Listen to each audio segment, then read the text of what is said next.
말씀 오늘 잠언 30장 1절부터 9절까지 말씀입니다. 잠언 30장 1절부터 9절 자료 다 갖고 받아오셨죠?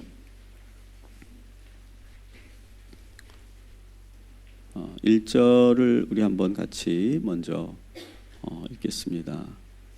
시작. 이 말씀은 야게의 아들 아굴의 잠언이니 그가 이디엘 곧 이디엘과 우갈에게 이른 것이니라. 아멘. 자, 누구의 잠언 이렇게 되어 있습니까? 아굴이라는 사람의 잠언이다 이렇게 되어 있습니다. 성경을 우리가 좀 연구할 때 가장 힘든 게 뭐냐면 이름은 있는데 전혀 그 사람에 대한 그런 소개가 없는 그런 경우가 꽤 있습니다. 오늘 이 잠언 30장에 나오는 이 아굴이라는 사람도 오늘 이 본문에만 나오지 성경 어디에도 또 어떤 자료에도 사실은 아굴이 어떤 사람인지가 나오지 않습니다.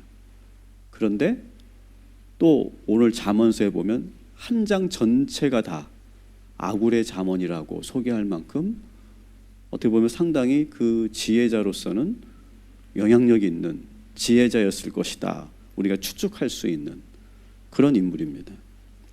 그래서 저도 여러 자료들을 보고 책을 봤는데 아굴이 어떤 사람이다 이렇게 어느 학자가 정확하게 말하지 못합니다. 원래 그렇잖아요. 원래 고대 시대의 역사라든지 어떤 고고학을 연구한다든지 할 때는 사실은 아주 작은 조각 하나 가지고 우리가 이것을 정확하게 우리가 알 수 없는, 그렇지만 그거를 또 붙잡고 끝까지 파헤치고 상상력을 더하고 여러 자료들을 가지고 이렇게 찾아가는 그런 작업들을 많이 하는데 오늘 이 아굴이라는 사람도 그러하다라고 하는 겁니다. 그래서 아굴이 누구인지 정확하게 우리는 알 수 없어요. 그러나 오늘 여러분이 이제 보시면 알겠지만 어떻게 보면 대단히 참 놀라운 그런 지혜의 말씀들을 하고 있다는 것을 아마 느끼시게 될 겁니다. 그래도 이 아굴이라는 이름을 보아서는 우리가 그 이름을 보면 그 사람이 어느 사람인지를 대충 알잖아요. 그죠? 스티브 하면 어디 나라 사람이에요? 미국일 것 같죠. 그죠? 스티브. 또 나카무라 하면 어느 사람이에요? 일본이죠. 그러니까 그런 느낌이라는 거죠. 그러니까 우리는 잘 몰라요, 사실은. 아굴 이게 어느 나라 사람의 이름인지. 근데 아굴이라는 사람은 분명한 것은 히브리 사람은 아닐 것이고 이스라엘 사람은 아닐 것이다. 우리는 그 느낌을 잘 모르지만 이스라엘 사람은 아닐 것이다. 물론 이스라엘의 지혜자이다라고 말하는 사람도 있지만 대부분 제가 쭉 보니까 이스라엘 사람은 아닌 것 같다. 그다음 어디 사람일까? 고대 근동 지역 아라비아 쪽의 사람일 것이다 이렇게 추측을 합니다. 특히 이스마엘의 후손일 것이다. 이스마엘 누군지 아시죠? 그죠? 이스마엘의 후손일 것이다. 다시 말하면 이 아굴이라는 사람은 이스라엘의 출신의 지혜자는 아니지만 그 당시 고대 근동 지역에서는 고대 근동 사람들에게는 아주 잘 알려진 그런 지혜자였을 것이다. 좀 그렇다면 여러분 성경 말씀에 하나님 말씀에 이스라엘의 지혜자도 아닌 이방 지혜자의 지혜를 수록했다. 이게 좀 우리가 특이하게 볼 수 있죠. 그리고 본문을 그대로 보면 또 누가 나와요? 이디엘과 우갈. 얘네들이 진짜 모르는 거예요. 진짜 누군지 몰라요. 이디엘과 우갈. 또 누구의 아들이래? 야게의 아들. 정말 모르는 사람들이에요. 아굴도 모르니까요. 근데 다시 한번 정리하면 이 아굴이라는 사람은 고대 근동 지역의 지혜자. 다시 말하면 이방 출신의 지혜자. 라고 하는 것을 우리가 한번 염두하고 오늘 이 말씀을 보면 아주 새로운 그런 우리가 내용을 우리가 볼 수 있습니다. 다시 말씀드리지만 오늘 우리는 이 고대 근동 지역의 최고의 지혜자의 지혜를 듣는 아주 좋은 기회예요. 그 시대의 최고의 지혜자가 지금 우리들에게 하는 그런 지혜다. 여러분은 이 시대의 최고의 지혜자를 누구로 여러분 꼽습니까? 뭐 각자가 다 다르겠죠. 뭐 종교와 나라와 뭐 어떤 지역을 넘어서서 뭐 어떤 인종을 넘어서서 최고의 지혜자를 아마 여러분들은 각자가 다를 거예요. 저도 한때는 좀 기독교를 넘어서서 이 시대의 최고의 지성이 누굴까? 여기에 제가 관심을 많이 가졌었고, 이 시대의 최고의 지혜자들을 찾아 헤맸던 그런 청년기를 제가 보냈습니다. 근데 오늘 우리는 고대 근동 지역에 가장 존경받는 최고의 지혜자의 지혜를 우리가 듣게 되겠는데요. 2, 3, 4절을 우리 한번 2, 3절을 먼저 같이 한번 읽겠습니다. 제가 표준세 번역과 개역 성경을 같이 넣어드렸는데, 먼저 표시가 없는 것은 개역 개정, 여러분 우리 갖고 있는 성경입니다. 2, 3절 같이 읽어볼게요. 시작. 나는 다른 사람에게 비하면 짐승이라. 내게는 사람의 총명이 있지 아니하니라. 나는 지혜를 배우지 못하였고 또 거룩하신 자를 아는 지식이 없거니와. 아멘. 자, 표준세 번역으로 읽으면 더 직접적이에요. 같이 읽습니다.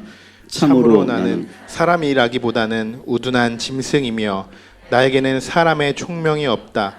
나는 지혜를 배우지도 못하였고 지극히 거룩하신 분을 아는 지식도 깨우치지 못하였다. 아멘. 여러분 좀 충격적이지 않습니까? 그 시대의 최고의 석학, 최고의 지혜자예요. 근데 자기를 뭐라고 말해요? 짐승이라고 말해요. 우둔한 짐승. 그 당시 사람들에게 가장 존경받던 지혜자가 자기 자신을 우둔한 짐승이라고 말해요. 그리고 평생 공부한 사람이잖아요. 그죠? 평생 공부한 사람인데 뭐라고 그래요? 나는 지혜를 배우지 못했다. 아마 이 아굴은 지금 상당히 나이가 많고 아마 뭐 이렇게 희끗희끗한 이제 살 날이 얼마 남지 않은 그런 아마 모습일 거라고 우리가 상상해 볼 수 있겠죠. 평생을 공부하고 지혜를 찾아 헤맸던 사람에게 나오는 말이 결국 이런 말이라는 거예요. 사람들은 그가 지혜로운 현자라고 존경하는데 그 본인은 스스로 자기를 너무 비하하고 있는 그런 내용이에요. 저는 이 지혜자의 진실한 고백이 처음에는 어떻게 이렇게 자기 자신을 비하할 수 있을까 생각했지만 제가 곧바로 공감을 하게 됐어요.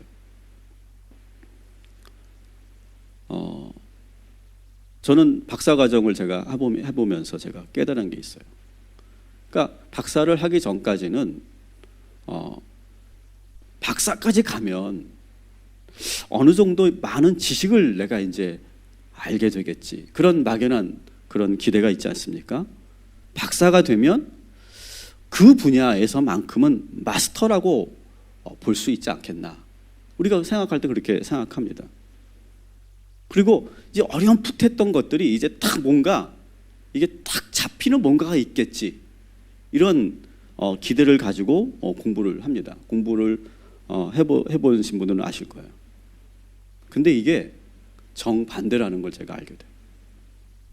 공부를 하면 할수록 수많은 이론과 학자들이 등장하면서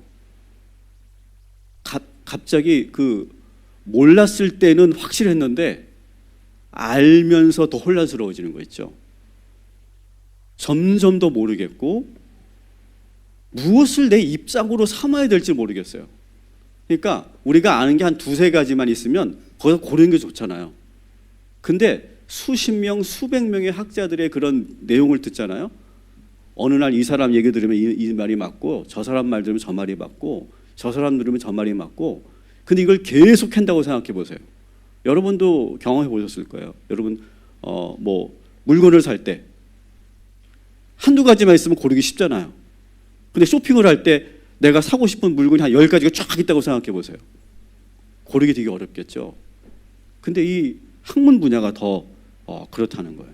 그래서 어느 이론을 나의 이론으로, 어느 입장을 나의 입장으로 탁 잡기가 어려워. 왜? 이거를 딱 잡으려고 하면 여기에 약점과 빈약한 논리와 어떤 그런 그 문제점을 이미 막 비판을 해놨거든요. 그래서 그거를 잡기가 어려워. 그러면 또 이걸 잡으려고 하면 이것도 여전히 마찬가지예요. 그래서 내가 어느 입장을 고수하려고 하는 것이 너무너무 어려워지고요. 또 어떤 경우는 이 이론은 이 부분이 좋은데 이 부분이 빈약하고 또 이 부분은 여기는 강한데 여기가 또 빈약하고. 그래서 박사 논문을 쓸 때는 넓게 쓰지 못합니다. 괜히 넓게 썼다가 더 큰 그런 공경에 처하게 됩니다. 심사를 받을 때. 그래서 아주 좁게 써요. 좁게. 그래서 여러분 박사 논문 같은 게 신학 박사 논문 같은 걸 보면 논문이 어떻게 되냐면 야고보서에 대해서 이렇게 나오지 않고요. 야고보서 1장 3절에 관련된 하나님 말씀에 대한 하나님에 대한 하나님 인식에 대한 이해. 그래서 한 절 가지고 논문을 쓰는 거예요. 그렇게 써도요. 여러분 그 안에 그 한 절에 수많은 사람들의 입장이 다 갈려지기 때문에 뭘 어떻게 잡아야 될지가 더 어려워지는 거죠. 그리고 이제 논문을 딱 쓰면은 이제 뭘 하냐면 그 논문을 심사를 받으면서 이렇게 논박을 받아요. 당신이 이렇게 쓴 것은 어디에 근거를 한 것이고 또 당신이 이런 근거를 내세웠는데 이것은 어느 입장에 보면 이것은 문제가 많고 이것은 이런 빈약함이 있고 당신이 쓴 글에는 이런 것들이 빠져 있다. 이렇게 논박을 받습니다. 그래서 심사 과정을 통해서 논박을 받으면서 논리가 점점점 빈약해져요. 그럼 다시 쓰고 그렇게 하는 거예요. 그러면서 딱 논문을 쓰면서 느끼는 것이 나는 아는 게 정말 아무것도 없구나. 그걸 느끼게 돼요. 내가 세운 논리가 정말 빈약하구나. 이 정도의 연구 가지고는 안 되는구나. 그래서 박사 논문을 쓰는 사람이 내 논문은 완벽해. 그렇게 말하는 사람은 제가 본 경우는 아무도 없어요. 그러면서 어떻게 되냐면 겸손해지기 시작해요. 지금 내가 이렇게 잠정적인 결론을 내릴 뿐이지 이거 다시 새롭게 연구를 해야 되는구나. 이 과정을 끝나고 나면 참 내가 아는 것이 너무 적구나. 모르는 것 투성이구나. 한마디로 이 글을 쓰면서 논문을 쓰면서 느끼는 감정은 뭐냐? 나는 정말 바보 같구나. 그 말을 하게 돼요. 오늘 이 아굴이 뭐라고 했다고 자기 스스로를 나는 우둔한 짐승이구나. 이걸 지금 경험하는 거죠. 참 근데 아이러니한 것은 이렇게 내가 얼마나 부족한 사람인가를 수십 년 공부하면서 결국 그걸 깨닫는 거거든요. 근데 세상에서는 그 사람을 뭐라고 부른다고요? 박사라고 불러요. 그 사람을 지혜자라고 불러요. 그 사람을 선생님이라고 부르고 그 사람을 교수라고 부르는 거예요. 오늘 이 아굴도 사람들은 그를 선생이라고 존경하지만 자기 자신은 짐승만도 못한 미련한 자라고 스스로 고백하고 있다. 여러분 우리가 그랬잖아요. 20살 때는 어땠어요? 40대만 되면 어떨 것 같았어요? 인생을 좀 알 것 같았죠. 40이 되니까 어때요? 알아요? 50이 되시면 좀 아셔요? 우리 박 권사님 70, 서 권사님 70이 넘으셨는데 인생을 좀 아세요? 옆에서 모르시는 것 같아요. 이게요, 그냥 막연히 멀리 내가 오래 인생을 살면 인생을 좀 알고 하나님의 말씀도 좀 내가 더 많이 알고 믿음도 좋아질 것 같고 그런 것 같죠? 그렇지 않다는 거예요. 여러분 요즘 젊은 애들이 나이 먹은 사람은 뭐라고 부릅니까? 꼰대라고 부르지 않습니까? 꼰대. 근데 여러분 꼰대의 특징이 뭔지 아세요? 자기가 살아온 인생이 정답이라고 착각하는 그런 어른들. 내가 하는 말이 맞아. 내 말대로 해. 그렇게 고집하는 어른들.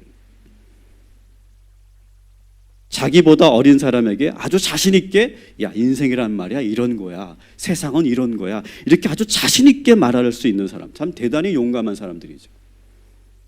그래서 막 인생을 가르치려고 하는 그런 젊은 사람들을 젊은이들은 꼰대라고 불러요.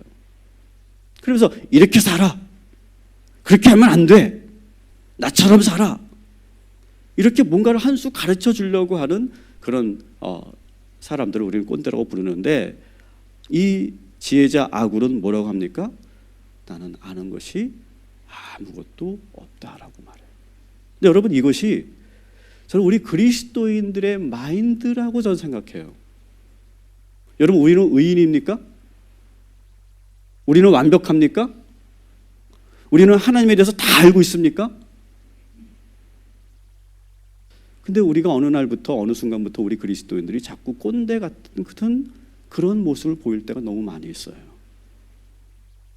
오히려 그리스도인들은요, 오늘 이 아굴이라고 하는 이 지혜자가 말하는 것처럼 내가 얼마나 연약한 사람이고, 내가 얼마나 아는 것이 부족하고, 내가 정말 하나님을 의지할 수밖에 없는 그런 존재임을 인정하는 그러한 사람들이 그리스도인인 줄 믿으시기 바랍니다.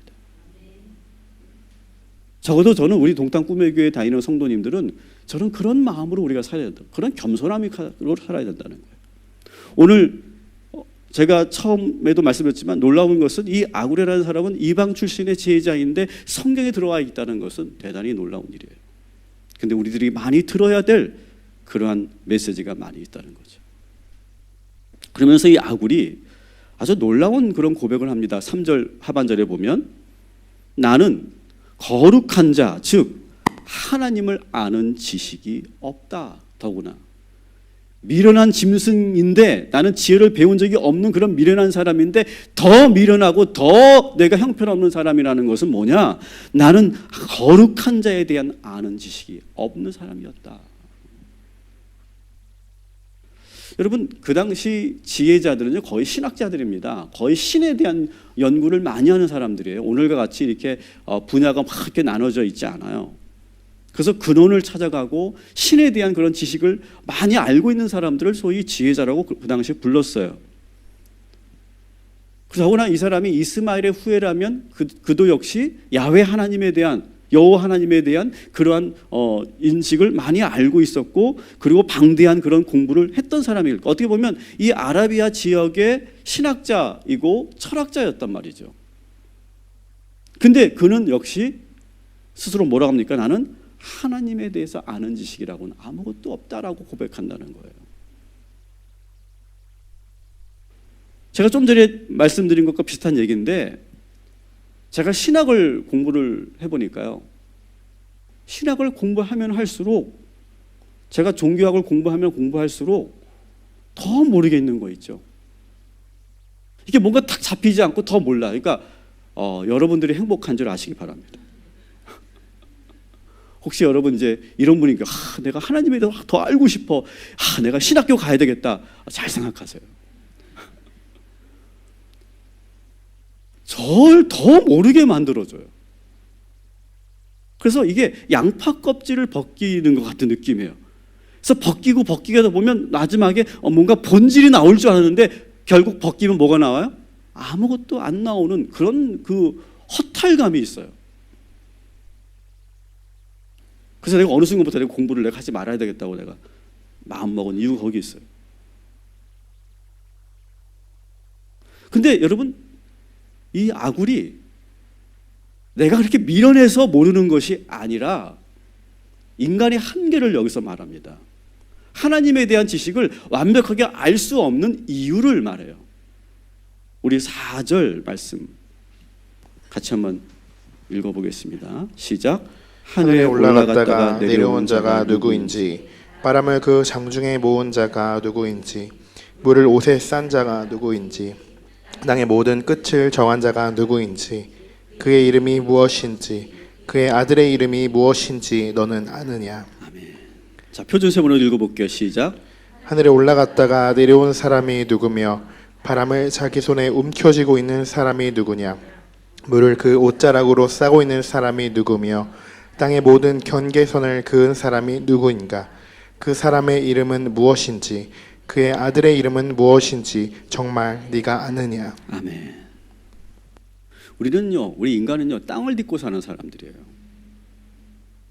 하늘을 올라갈 수 없어요. 아마 이제 고대 사회이기 때문에 비행기 같은 것들이 없으니까 하늘 이렇게 하면 눈에 보이는 그런 스카이를 말하겠지만, 오늘날로 본다면 우주를 말하겠죠. 우리는 다 땅을 딛고 사는 사람들. 우리는 우주를 경험하지 못했어요. 우주인들이 지금 경험하는 거는 그 달 정도 가는 거잖아요. 이 인간의 우주 전체를 지금 우리는 경험해 보지 못했고 가보지도 못했어요. 저 우주에서 우리 지구를 내려다본 적도 없어요. 우리 인간은요. 우리가 살고 있는 은하계를 여행한 사람은 아무도 없어요. 여전히 지금도. 그 은하계의 경계선을 넘어간 사람은 더더욱 없어요.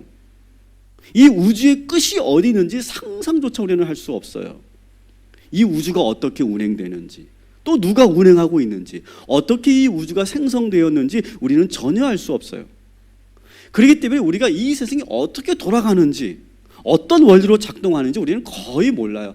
여러분, 요즘에 나오는 위대한 스티븐 호킹이나 그런 아인슈타인이나 그런 대단한 그런 석학들과 물리학자들과 천체 물리학자들 그 사람들이 정말 많은 엄청난 그런 분량의 그런 지식과 정보를 가지고 이 세상의 그런 이 우주의 운행 질서를 다 아는 것처럼 말하죠. 아니에요, 여러분.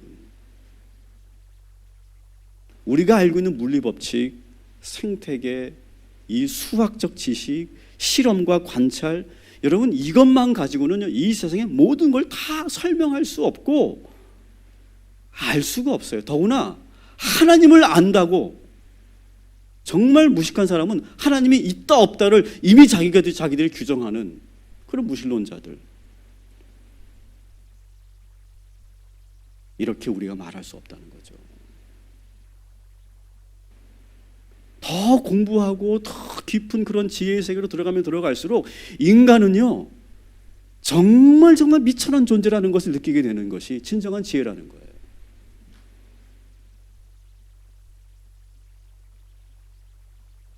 하나님은 어떤 분이다, 하나님은 이런 존재다, 신을 막 증명하고 가르칠 수 있는 그런 사람은 이 세상에 없다는 거예요.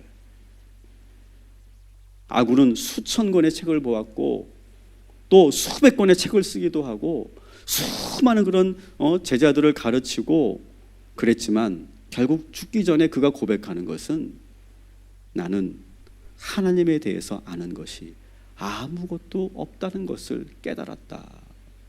이 고백밖에 없다는 거예요. 여러분, 이게 인간이에요. 여러분, 하나님은 우리가 알고 있는 지식, 우리의 일천한 경험으로 다 알 수 없는 분임을 여러분 믿으시기 바랍니다. 여러분 그걸 인정하시죠? 저는 이것이 우리 그리스도인들의 진실한 고백이어야 된다고 생각해요. 근데 우리는 정반대로 우리는 마치 다 알고 있는 사람들처럼, 그래서 내가 뭔가 한 수를 가르쳐야 줘야 되는 사람들처럼 우리가 우월감에 빠져 있을 때가 너무 많다. 하나님은 오늘 이 아굴의 지혜를 통해 우리 그리스도인들이 이렇게 겸손해지기를 원하셔서 오늘 이 잠언 30장을 우리에게 주신 줄 믿습니다.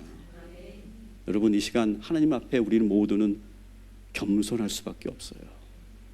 우리가 얼마나 미약하고 우리의 지식 얼마나 일천하고 우리는 정말 얼마나 어리석은지, 우리가 얼마나 연약한 존재인지를 절실하게 통감하고 그것을 인정하는 그런 저와 여러분이 되시기를 주님의 이름으로 축원합니다. 근데 저는 더 감동이 되는 말씀이 5절 6절이에요. 자, 나는 미련하고 지식을 배운 사람이 없고 나는 거룩한 분에 대한 지식이 없는 그러한 사람이다. 이렇게 말하면서 5절 6절에 아주 놀라운, 정말 대단한 사람이다라고 하는 걸 느끼게 되는 말씀을 하는데요. 같이 읽습니다. 하나님의 말씀은 다 순전하며 하나님은 그를 의지하는 자의 방패시니라. 너는 그의 말씀에 더하지 말라. 그가 너를 책망하시겠고 너는 거짓말하는 자가 될까 두려우니라. 아멘. 그러면서 아굴이 깨달은 것이 있어요. 따라합시다. 하나님의 말씀은 순전하다. 하나님은 나의 방패시다. 그래서 뭐라고 말합니까? 하나님의 말씀을 인간적으로 더하거나 빼지 말아라. 참 저는 대단한 지혜자라고 생각해요. 저는 한때 성경이 더 이상 오늘 이 21세기를 설명할 수 없는 오래된 고서라고 저는 생각했던 적이 있었어요. 뭐 실제로 그렇지 않아요, 솔직히? 여러분 이 책에 어떤 오늘날 뭐 DNA 유전자 법칙에 대한 내용이 있어요? 아니면 뭐 국제 정세를 풀어갈 수 있는 어떤 그런 방법이 여기 있어요? 전술이 있어요? 여기에 뭐 어떤 그런 새로운 요즘의 철학과 학문들에 대한 그런 내용이 여기 들어가 있어요? 없잖아요. 그렇게 생각한 적이 있었어요. 그래서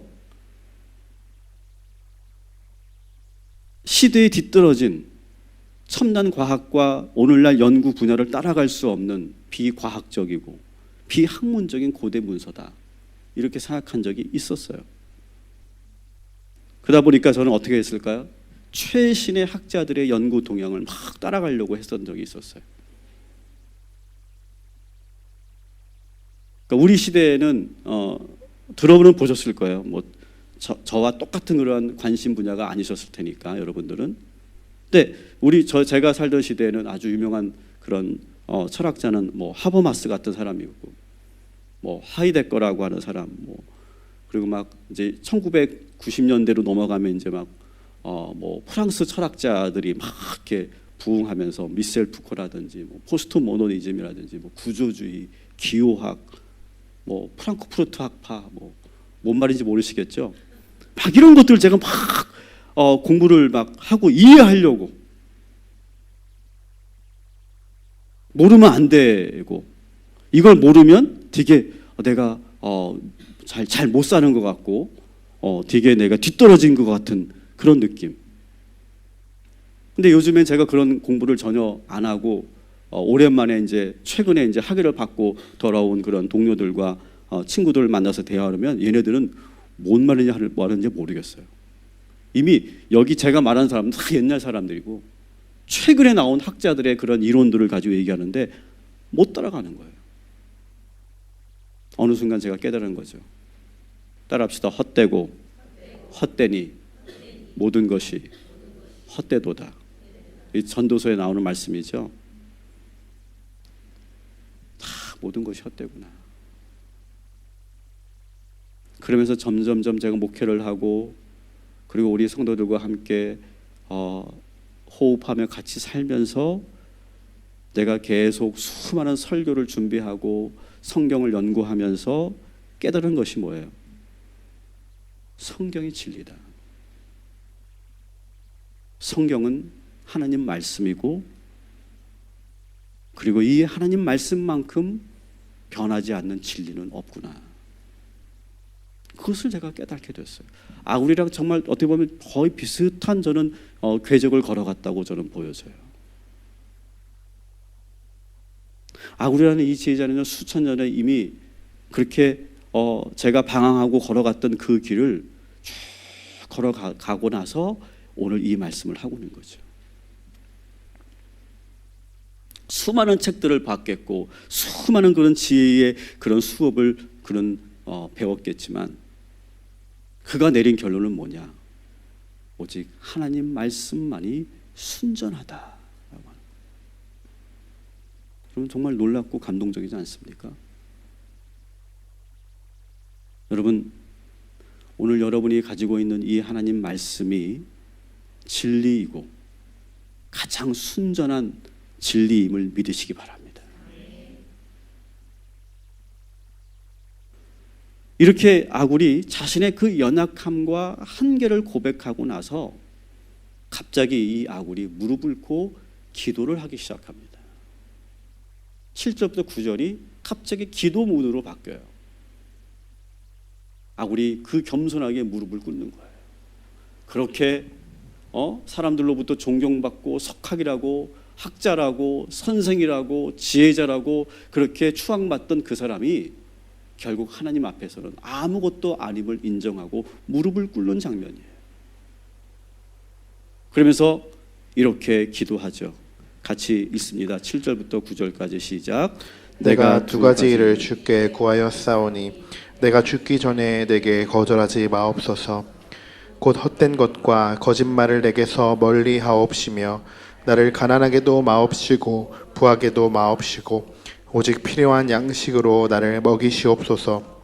혹 내가 배불러서 하나님을 모른다 여호와가 누구냐 할까 하오며 혹 내가 가난하여 도둑질하고 내 하나님의 이름을 욕되게 할까 두려워함이니이다. 아멘. 그러면서 그런 간절하게 두 가지를 기도해요. 첫 번째가 뭐냐? 헛된 것과 거짓말을 멀리하소서.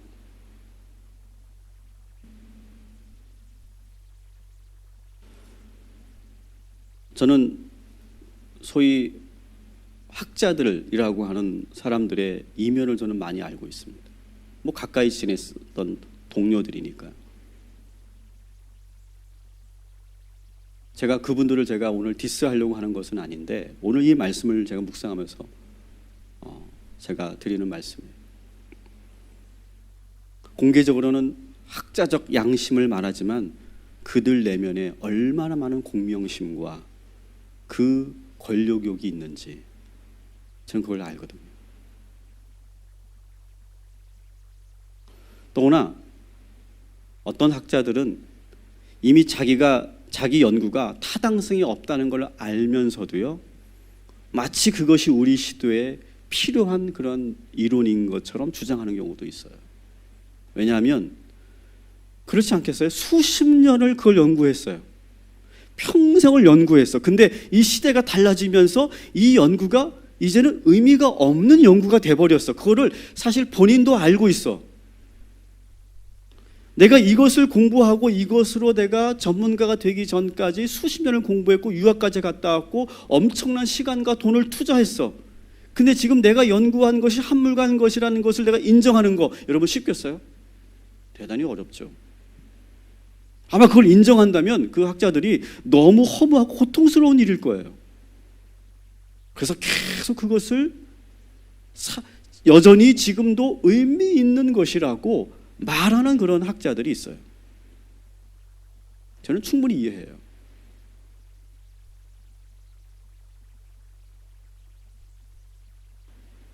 그래서 학자적 양심보다 사실은 거짓을 더 많이 말할 때가 있어요. 그리고 그들만의 그런 리그에서는 아주 많은 그런 수많은 그런 경쟁이 있어요. 아마 이 아굴도 젊을 때는 학자로서 많은 그런 그 유명해지고 싶고 존경받고 싶고 그리고 그런 학교나 그런 아카데믹한 그런 곳에서 더 인정받고 싶은 더 높은 자리에 오르고 싶은 그런 욕망과 그 경쟁 속에 빠져 있었을 거예요. 그래서 막 주장도 하고 막 우위에 서려고도 하고 경쟁도 했을 거예요. 근데 나이가 들면서 깨닫는 거죠. 이 아굴이 다 헛되구나. 그러면서 뭐라고 고백한다고요? 주여, 헛된 것과 거짓말을 멀리 하소서. 여러분, 이것이 학자들만의 그런 삶일까요? 오늘날 치열한 이 전쟁터 같은 이 세상에서 정말 많은 사람들이 그런 마음으로 살아요. 막 헛된 것을 찾고 그리고 그 헛된 것을 내가 얻기 위해 그걸 내가 소유하기 위해 그 자리에 오르기 위해 수많은 거짓말을 하고 수많은 경쟁을 하고 거기서 나의 그런 내 안에 그런 탐욕과 욕심을 막 드러내지 않으면서도 그것을 막 어떻게든 그것을 막 내가 구현해 실현해 내려고 하는 그런 삶을 오늘 우리도 다 살고 있죠. 학자들만 그런 게 아니잖아요.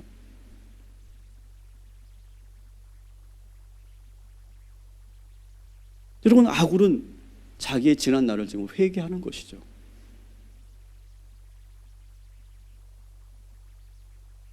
여러분, 헛된 것과 거짓말을 멀리하고 우리가 나이가 들면 들수록 더 진실해지고 그리고 내가 인정할 건 인정하고, 아, 내가 잘못 살았구나, 내가 알고 있는 것이 전부가 아니구나 라고 오히려 겸손해지는 그런 어른들 되시기를 주님의 이름으로 축원합니다. 우리 그렇게 나이를 먹어가자고. 끝까지 내가 이것을 인정하기 싫어서 내가 끝까지 그것을 고집하고, 끝까지 내가 그것을 내가 알면서도 내가 거짓말로 그것을 나를 그렇게 무장하려고 하는 그런 것이 아니라, 내가 나이가 70이 됐고 80이 됐고 100세가 됐어도, 아, 내가 몰랐습니다, 내가 부족했습니다, 내가 거기까지 생각 못했습니다 라고 말할 수 있는 어른, 그것이 지혜다. 이렇게 지금 아굴은 말하고 있는 거예요, 여러분. 저도 여러분도 그렇게 아름답게 나이 먹어가기를 주님의 이름으로 축원합니다. 그러면서 우리가 그 참 좋아하는 기도죠. 물질에 대한 기도거든요. 그죠? 물질에 대한 기도인데, 따라합시다. 가난하게도 마옵시고 부하게도 마옵시고 오직 필요한 양식으로 나를 먹이시옵소서. 어떤 분들은 이 기도 별로 안 좋아해. 부하게도 마옵시오? 아니, 이 양 뭐 주실 거 그냥 풍족하게 주시옵소서, 막 그렇게 우리가 기도하는데, 오늘날 이렇게 기도하지 않자. 이렇게 기도하지 말아라.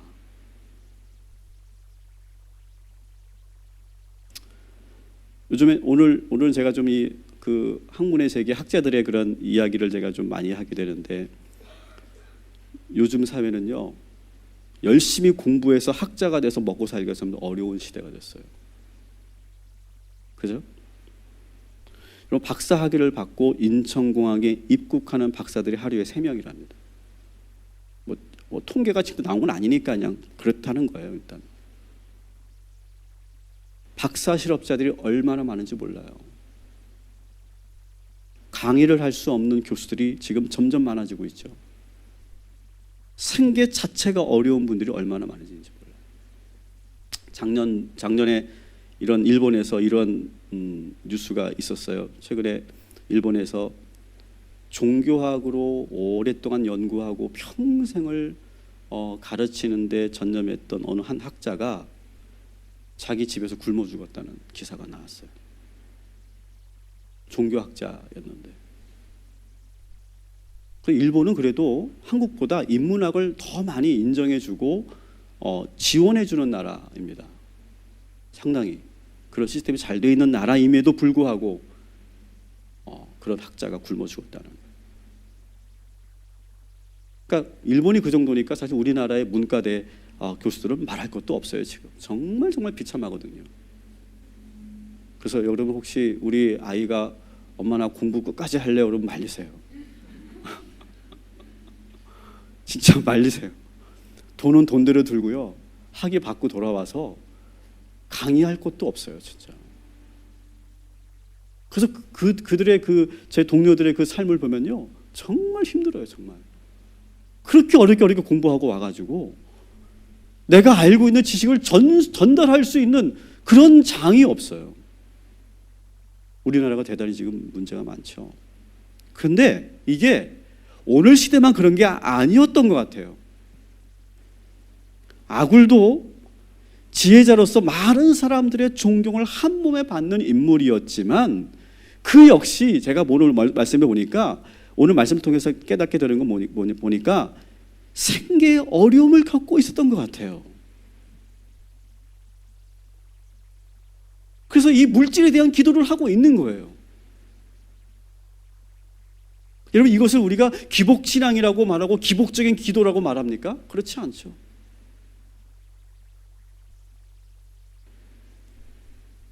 그럼에도 불구하고 이 아굴이 정말 대단한 것은, 하나님 그래서 부자 되게 해주세요라고 말하지 않고 뭐라고 합니까?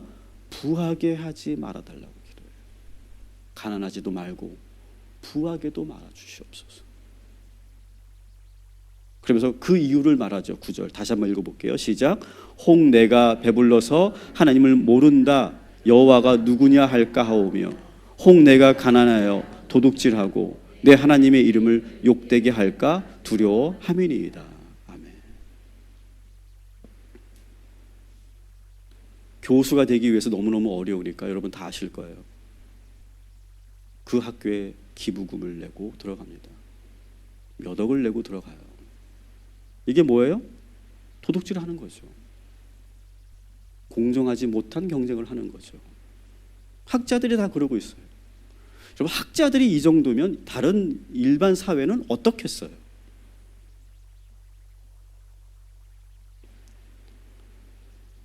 여러분, 우리 그리스도인들이 물질을 놓고 기도하는 거 나쁘지 않습니다. 기도해야 된다고 저는 알아요. 그런데 오늘 여러분, 우리에게 물질은 반드시 필요한데 저는 최영 장군의 말을 동의하지 않아요. 뭐라고 말했어요? 황금을 돌처럼 여기자. 그건 성경적이지 않아요. 황금은 황금이고 돈은 중요해요. 그런데 뭐 하지 말라고요? 너무 많은 것을 구하지 말라. 물질에 욕심을 내는 기도를 삼가해라 라고 하는 거예요. 하나님께서 저와 여러분에게 꼭 필요한 물질만 주실 줄 믿습니다. 저는 그게 축복이라고 봐요. 내가 감당할 수도 없는 물질을 달라고. 그래서 그 물질 때문에 우리가 죄를 짓고, 그 물질 때문에 하나님을 멀리하고, 그 물질 때문에 내가 사람에게 매이는, 세상에 묶이는 그런 것이 아니라 하나님 보시기에 적절한 물질을 우리에게 주셔서 가난하여서 내가 죄짓지 않게 하시고, 그리고 더 겸손하게 늘 감사하며 사는 그런 복을 누리는 저와 여러분이 되기를 주님의 이름으로 축원합니다. 여러분 어떠세요? 이 아굴의 지혜, 우리가 이제 다음 주에 한 번만 더 그 뒤에 부분을 좀 보도록 하겠는데요. 여러분, 오늘 이 아굴의 지혜는 우리 모두에게, 특별히 우리 현대인들에게, 특히 우리 그리스도인들에게 너무나 중요한 지혜라고 생각해요. 그래서 오늘 저는 시편 119편 18절 말씀을 마지막으로 인용하고 마치려고 하는데, 이런 구절이 있어요. 저를 따라해서 내 눈을 열어서 주의 율법에서 놀라운 것을 보게 하소서. 하나님께서 오늘 우리의 눈을 열어주시고, 그리고 주의 말씀에서 놀라운 것을 보게 되는 그런 아굴이 우리에게 전해준 그 지혜를 우리 것으로 만드는 저와 여러분이 되시기를 주님의 이름으로 축원합니다.